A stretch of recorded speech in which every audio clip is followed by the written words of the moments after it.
বুদ্ধ পূর্ণিমার প্রাক মুহূর্তে এবার শিলিগুড়িতে বিশ্ব শান্তির জন্য শোভাযাত্রা। এবার 12ই মে বুদ্ধ পূর্ণিমা। সেই পূর্ণিমার আগে 11ই মে বিশ্ব শান্তির বার্তা নিয়ে শিলিগুড়িতে অল ইন্ডিয়া বুদ্ধিস্ট অ্যাসোসিয়েশনের উদ্যোগে বের হতে চলেছে এক শোভাযাত্রা। সমগ্র উত্তরবঙ্গ থেকে বৌদ্ধ ধর্মাবলম্বীরা সেই শোভাযাত্রায় অংশ নেবেন। বুধবার শিলিগুড়িতে এই তথ্য জানিয়েছেন হায়দ্রাপাড়া জ্ঞানজ্যোতি বিদর্শন ধ্যানাশ্রমের অফিস সম্পাদক তথা বৌদ্ধ অনুরাগী রাজু ওরফে খোকন বড়ুয়া। তিনি আরও জানিয়েছেন, সমস্ত প্রাণীর মঙ্গল কামনা করে তারা বুদ্ধ জন্ম জয়ন্তীর দিন বিদর্শন ধ্যানাশ্রমে তথাগত বুদ্ধের কাছে প্রার্থনা জানাবেন। রাজু বড়ুয়া আরও বলেন, বুদ্ধং শরণং গচ্ছামি, ধর্মং শরণং গচ্ছামি, সংঘং শরণং গচ্ছামি। এই শব্দগুলো উচ্চারণ করলে অনেকে ভাবেন এগুলো আসলে একটি মন্ত্র, কিন্তু মোটেও তা নয়। এই শব্দগুলো আসলে শপথ বা প্রতিজ্ঞা করা। বুদ্ধং শরণং গচ্ছামি মানে হলো বুদ্ধের শরণ নেওয়া, অর্থাৎ জ্ঞানীর শরণ নেওয়া। বুদ্ধ হলেন জ্ঞানী, তিনি কোনো ব্যক্তি নন। ধর্মং শরণং গচ্ছামি মানে হলো সৎ পথে চলার শপথ নেওয়া।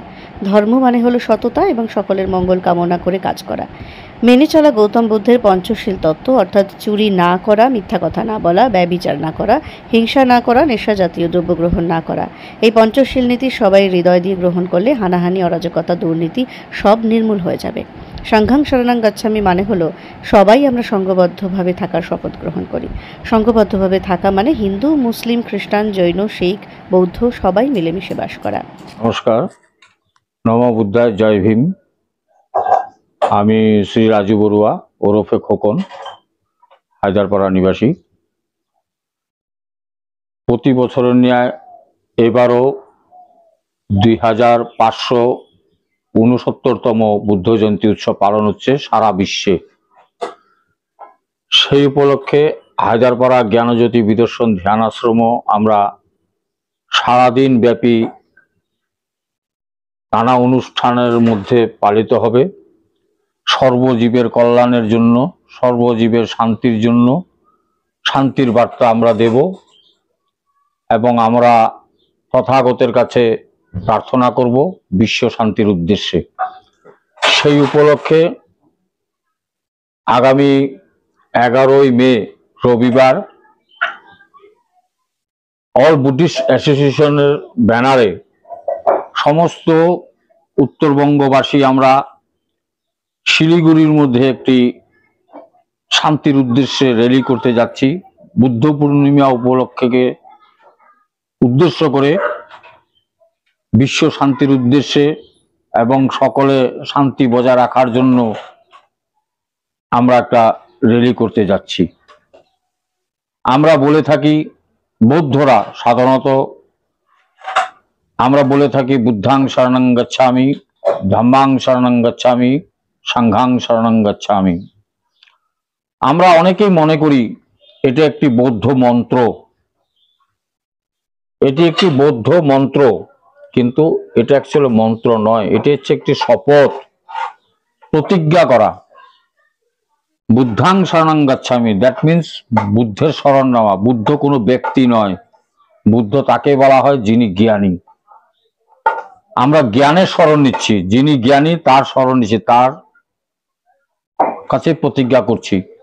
ধম্মাং শরণং গচ্ছামি, ধর্ম শব্দের অর্থ হচ্ছে কি? সততা। বুদ্ধের যে 5টা নীতি, পঞ্চশীল, চুরি না করা, মিথ্যা কথা না বলা, ব্যভিচার না করা, কোনো নেশাদ্রব্য পালন না করা, এইভাবে যে 5টি নীতি আছে, পঞ্চশীল নীতি, এই নীতি যদি পালন করে থাকেন তাহলে এই দেশে এত হানাহানি, হিংসা, অরাজকতা এসব কিছুই থাকবে না, সব নির্মূল হয়ে যাবে বুদ্ধের পঞ্চনীতি যদি পালন করা হয়। তাই প্রথমে আমি বলছিলাম যেটা বুদ্ধাং শরণং গচ্ছামি, অর্থাৎ আমরা জ্ঞানের শরণ নিচ্ছি। ধম্মাং শরণং গচ্ছামি, অর্থাৎ আমি সৎ পথে চলবো, সত্য কথা বলবো, অর্থাৎ সমস্ত রকম কুশল কর্ম করব, সেটাই হচ্ছে ধর্ম। আর হচ্ছে সংঘাং শরণং গচ্ছামি, অর্থাৎ সংঘবদ্ধ ভাবে থাকবো, এটাই প্রতিজ্ঞা করছি। সংঘাং শব্দ অর্থ হচ্ছে, সংঘ শব্দ অর্থ হচ্ছে একত্র, একত্রিত ভাবে আমরা হিন্দু, বৌদ্ধ, মুসলিম, খ্রিস্টান যত জাতি আছি না কেন সকলে আমরা একত্রিত ভাবে থাকবো, এটাই প্রতিজ্ঞা করছি। এটাই হচ্ছে আমাদের বুদ্ধাং শরণং গচ্ছামি, ধম্মাং শরণং গচ্ছামি, সংঘাং শরণং গচ্ছামি। অনেকে মনে করে এটা একটি বৌদ্ধ মন্ত্র, এটা বৌদ্ধ মন্ত্র না, এটা হচ্ছে একটা প্রতিজ্ঞা করা, প্রাকৃতিকের কাছে একটা প্রতিজ্ঞা করা যে আমরা এইভাবে চলবো। আমরা ধর্ম ধর্ম বলছি, আজকে আমরা ধর্ম বলতে বলছি কি বৌদ্ধ ধর্ম, খ্রিস্টান ধর্ম, মুসলমান ধর্ম, হিন্দু ধর্ম। এগুলো ধর্ম না, এগুলো হচ্ছে সম্প্রদায়। এগুলো এক এক মহাপুরুষের এক এক সম্প্রদায়, এটা ধর্ম না। ধর্ম হচ্ছে কি, ধর্ম মানেই হচ্ছে সততা, ধর্ম মানেই কুশল কর্ম করা, কুশল কাজ করা, এটাই হচ্ছে প্রকৃত ধর্ম। তাই আমরা প্রতিদিন বা যখনই আমরা কোনো বৌদ্ধ মন্দিরে মঠে আমরা গিয়ে থাকি, সেখানে প্রথমেই আমাদেরকে প্রতিজ্ঞা করতে হয়, প্রার্থনা করে প্রাকৃতিকের কাছে এই তিনটি জিনিস, বুদ্ধাং শরণং গাচ্ছামি, ধর্মের জ্ঞানের শরণ নিচ্ছি, ধর্মাং শরণং গাচ্ছামি, সততা শরণ নিচ্ছি, এবং সঙ্গং শরণং গাচ্ছামি, অর্থাৎ একত্রভাবে থাকবো, এই প্রতিজ্ঞা করছি। এটাই আমাদের মূল মন্ত্র, এটাই হচ্ছে জীবের শান্তির জন্য প্রতিজ্ঞা করা।